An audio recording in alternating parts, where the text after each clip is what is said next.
बजे तो जो अफसोसनाक धमाका पेश आया डिफेंस में, उसके नतीजा में मौके पे रेस्क्यू 1122 के लोग और हमारे इंतज़ामिया और पुलिस मौके पे पहुंच गई थी। मुख्तलिफ NGOs यहाँ पे पहुंच गई थी और फौरी तौर पे पेशेंट्स को मुख्तलिफ अस्पतालों में रेफ़र किया गया। सबसे ज़्यादा चूँकि करीब जनरल अस्पताल था और जनरल अस्पताल में सबसे ज़्यादा पेशेंट्स का लोड था। सेक्रेटरी हेल्थ और मैं खुद भी LGH में काफ़ी देर मौजूद रहे। प्रिंसिपल, MS, वहाँ के डॉक्टर, नर्सें पर, और वहाँ पे जो रिसीव डेड थे वो पहले तो 4 थे, लेकिन थिएटर्स में भी कुछ लोग जो हैं वो फौत हुए हैं। तो 8 हलाकतें जो है ना वो इस अफसोसनाक वाक़े में हुई हैं। और उसके अलावा जो बाकी वहाँ पे क्रिटिकल पेशेंट्स हैं, 15 में से कुछ 3 अभी मज़ीद क्रिटिकल हैं, जिनकी ज़िंदगी बचाने के लिए डॉक्टर्स पूरी कोशिश कर रहे हैं। उसके अलावा जो यहाँ से करीबी अस्पताल था वो नेशनल डिफेंस हॉस्पिटल था। मैं नेशनल डिफेंस अस्पताल भी होके आया हूँ। एक तो उन्होंने खून के अतिये की अपील भी की है नेशनल डिफेंस में। मैंने खुद भी खून का अतिया वहाँ पे दिया है एक पेशेंट के लिए जो फौरी तौर पे चाहिए था। वहाँ पे 13 ज़ख्मी थे, 12 ज़ख्मी वहाँ पे मौजूद हैं।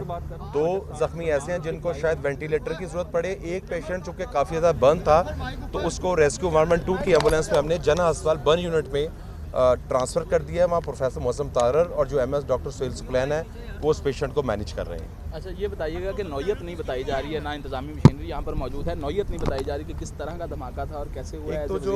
एक तो जो ज़ख्म थे वहाँ पे पैलेट्स वगैरह यानी छरों के निशान तो फ़िलहाल नज़र नहीं आए किसी ज़ख्म में। और बगौर काफ़ी देर जो डॉक्टर्स थे, सेक्रेटरी नजम शाह और हम ये चीज़ बगौर वहाँ पे देखते रहे हैं।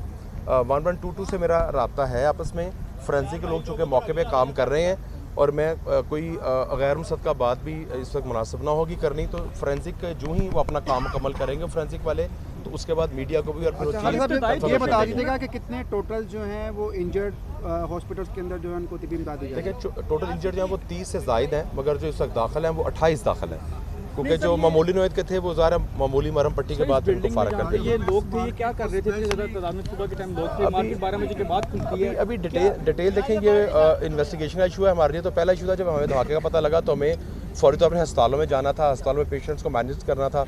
जहाँ तक तहकीकात का ताल्लुक है वो पुलिस जो है वो इस बारे में आपको बताएगी। जिम्मेदार के तौर पे आप क्या कहेंगे? अफवाहें फैलाई गई, अभी कहा गया गुलबर्ग भी धमाका हो गया, इस तरह की अफवाहें भी। हमें जब मैं LGH में था तो हमें वहाँ पे इतला मिली थी। हमने फौरी तौर पे पुलिस और 112 से कंफर्म किया था, फिर कंफर्म किया। तो एक तो है कि अफवाहों में बेवकूफ़ कान ना धरें।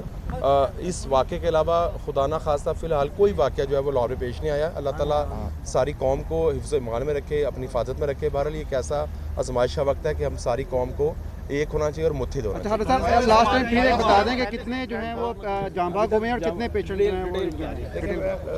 15 ज़ख्मी जो है वो जनरल अस्पताल में मौजूद हैं और 13 ज़ख्मी नेशनल डिफेंस में थे। एक हमने जना अस्पताल वहाँ से रेफ़र कर दिया है। और उसके अलावा जो शहादतें हैं वो 8 हैं। मैं 8 इसलिए कह रहा हूँ कि कुछ लोग थिएटर्स में भी उनकी डेथ हुई है, CPR भी उनका किया गया और उनकी ज़िंदगी बचाने की पूरी कोशिश की गई। अल्लाह ताला बाकी सबको अपने ईमान और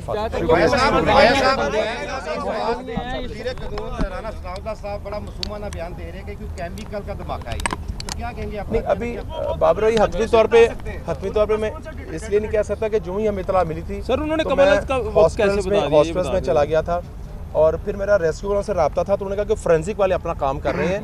तो बहरहाल अभी इसके बारे में कोई हतमी तौर पे कहा नहीं जा सकता, लेकिन जो जख्मी वहाँ पहुंचे वो जले हैं। ये जनरेटर धमाका था आपकी इसको देखिए जो एक एनालिसिस है, बहरहाल ये धमाका तो काफ़ी ज़्यादा है। एक फर्श पूरा गिरा है, छत पूरी गिरी है, तो फोरेंसिक वाले मौके पे सैंपल्स ले रहे हैं। इंशाल्लाह उसके बाद हतमी तौर पे पता लग जाएगा। दोबारा से एक बता दें कितने बंदे जो हैं इस तमाम हो गया यार।